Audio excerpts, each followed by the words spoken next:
अच्छा लगे like share and subscribe करो। पूछो को क्यों? क्योंकि हमें मिलती है मोटिवेशन। चलो स्टार्ट करते हैं। किसी भी चैप्टर के क्वेश्चंस के आंसर, सॉल्व एग्जांपल्स, कॉन्सेप्ट सभी अवेलेबल हैं। देखो बताता हूँ।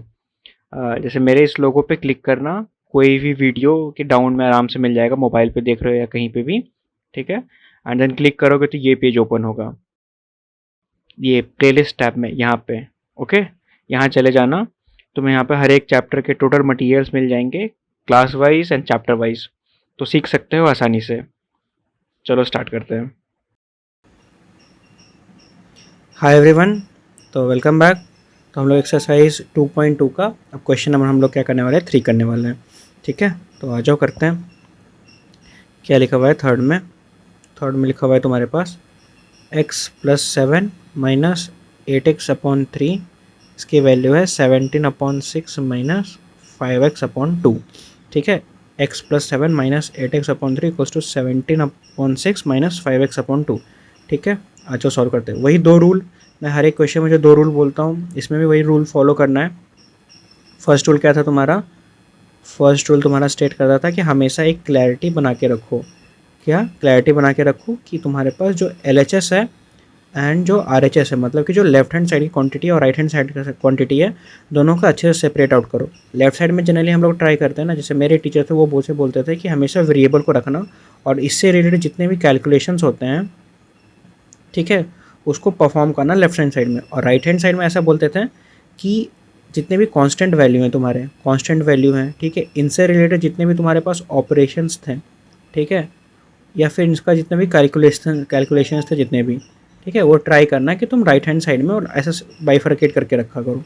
तो इससे जानते हो क्या बहुत ज़्यादा हेल्प मिलता है। अभी तो आप लोग क्या हो कि अभी 8th में हो, 9th में जाओगे, 10th में जाओगे, 11th 12th में, तो ऐसे जब अभी से मेंटेन करना चालू करोगे ना तो बहुत आसानी से, जितने लीनियर इक्वेशन अभी क्या है, 1 वेरिएबल है अभी जो भी चैप्टर पढ़ रहे हो, आगे जाओगे तो तुम्हारे पास 2 वेरिएबल आएगा, देन तुम्हारे पास 3 वेरिएबल आएगा, ठीक है, 3 वेरिएबल आएंगे। अभी तो x है, आगे जाओगे तो x y आएगा, फिर z आएगा, then alpha, beta, gamma, delta, omega, बहुत सारे आएंगे, ठीक है। कुछ नहीं, सभी आसानी से सॉल्व होगा। बस दो बेसिक रूल करना, ये हो गया। और सेकेंड रूल तो तुम्हें पता ही है। सेकेंड रूल तुम्हारा क्या था कि अगर इधर मेरा पॉजिटिव है तो उधर जाने पे क्या होता है, नेगेटिव। उधर इन द सेंस कि ये जो है ना मेरा इक्वल टू लाइन है, इक्वल टू पॉइंट है, ठीक है। अगर इक्वल टू के इधर मेरा लेफ्ट प्लस है तो उधर जाके नेगेटिव हो जाएगा, इधर नेगेटिव है तो उधर पॉजिटिव हो जाएगा, इधर मल्टीप्लाई है तो उधर डिवाइड हो जाएगा, और इधर डिवाइड है तो उधर जाकर मल्टीप्लाई हो जाएगा। बस ये दोनों रूल अगर आपको आता है तो आसानी से सारे क्वेश्चन सॉल्व हो जाएंगे। अब देखो जैसे ये क्वेश्चन हमारे पास है, ठीक है, तो इसमें भी थोड़ा सा देख लो क्या क्या लिखा हुआ है। ये तुम्हारे पास क्या है, वेरिएबल है, ये तुम्हारे पास क्या है, कांस्टेंट है, ये तुम्हारे पास क्या है, वेरिएबल है। और वेरिएबल अगर ये कांस्टेंट वैल्यू से मल्टीप्लाई होगा तो ये पूरा जो सेट है ना, ये पूरा सेट वेरिएबल अभी है, ठीक है। ये तुम्हारे पास क्या है, कांस्टेंट वैल्यू है, और ये भी वेरिएबल है, और ये पूरा सेट से मल्टीप्लाई हो गया तो ये पूरे पास वेरिएबल है। अब देखो साइन का देखते हैं। इसके आगे कुछ नहीं है, मतलब ये पॉजिटिव क्वांटिटी है। इसके आगे तो ऑलरेडी प्लस है तो ये +7 है। इसके आगे नेगेटिव है, मतलब ये नेगेटिव क्वांटिटी है। इसके आगे कुछ नहीं है, मतलब कि यहाँ पे ये पॉजिटिव क्वांटिटी है। और इसके आगे क्या है, नेगेटिव क्वांटिटी है, ठीक है। तो प्लस माइनस पता चल गया कौन से वेरिएबल है और कौन से कांस्टेंट है, ये भी तुम्हारा आइडेंटिफाई हो गया। तो बेसिक तो पता है। अब आते हैं सॉल्यूशन पे। देखो क्वेश्चन को मैं ढंग से लिख लेता हूँ। x+7 minus 8x/3 equals to लिखा हुआ है तुम्हारे पास 17/6 माइनस 5x/2। मतलब रूल के अकॉर्डिंग क्या करेंगे, जितने हम देखो यहाँ पे ये वेरिएबल मेरा है और ये वेरिएबल है और एक ये वेरिएबल, तो ये दोनों तो सही वेरिएबल है क्योंकि मेरा ये इक्वल टू के इस साइड में ऑलरेडी है। मुझे इसको इधर लाना है, तो ये देखो क्या है मेरे पास, ये नेगेटिव में है तो उधर जाने पास क्या हो जाएगा, पॉजिटिव क्वांटिटी हो जाएगी। तो देखो नेक्स्ट स्टेप में लिखता हूँ, जैसे था मैंने वही उतारा हूँ। 7 लिखा, एक्सलेंट लिखा मैंने, फिर 7 लिखा, फिर लिखा हुआ है तुम्हारे पास -8x/3। अब देखना इसको ना मैं इधर ला रहा हूँ, ये पूरे सेट को मैं उधर भेज रहा हूँ। तो देखो माइनस था तो यहाँ पे प्लस साइन सिंबल आ जाएगा, और 5x/2 जैसे था वैसे रह गया, ठीक है, इक्वल टू का साइन। और राइट साइड में मेरा बच गया 17/6, तो 17/6 मैंने रहने दिया जैसे का तैसे, ठीक है।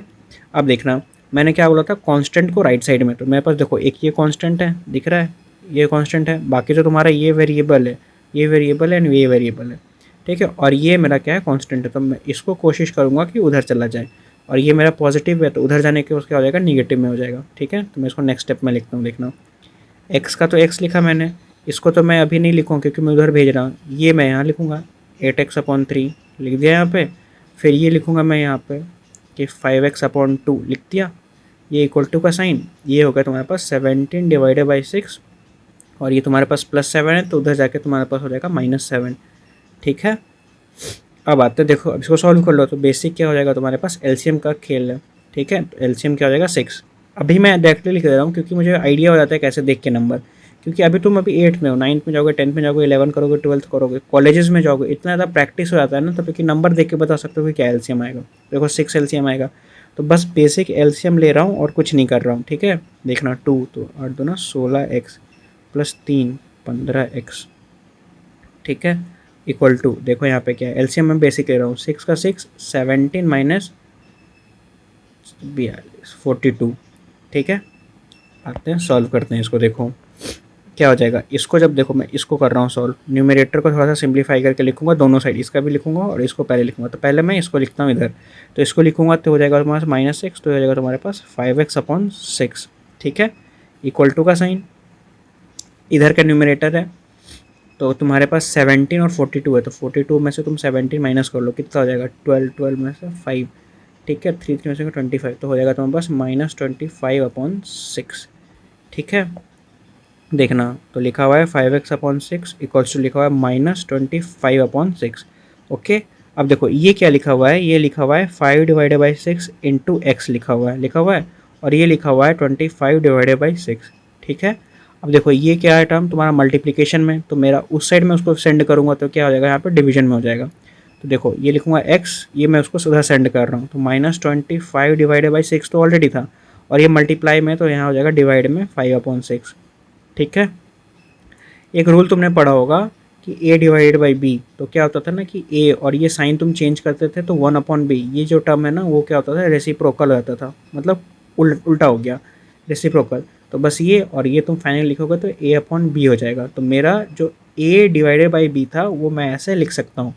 तो इसको करते हैं, आ जाओ, देखो क्या लिखा हुआ -25/6, डिवीजन का साइन है तो मल्टीप्लिकेशन में, और मल्टी तो कन्वर्ट हो जाता है, ये ऊपर से नीचे और ये नीचे वाला ऊपर हो जाएगा, तो 6/5।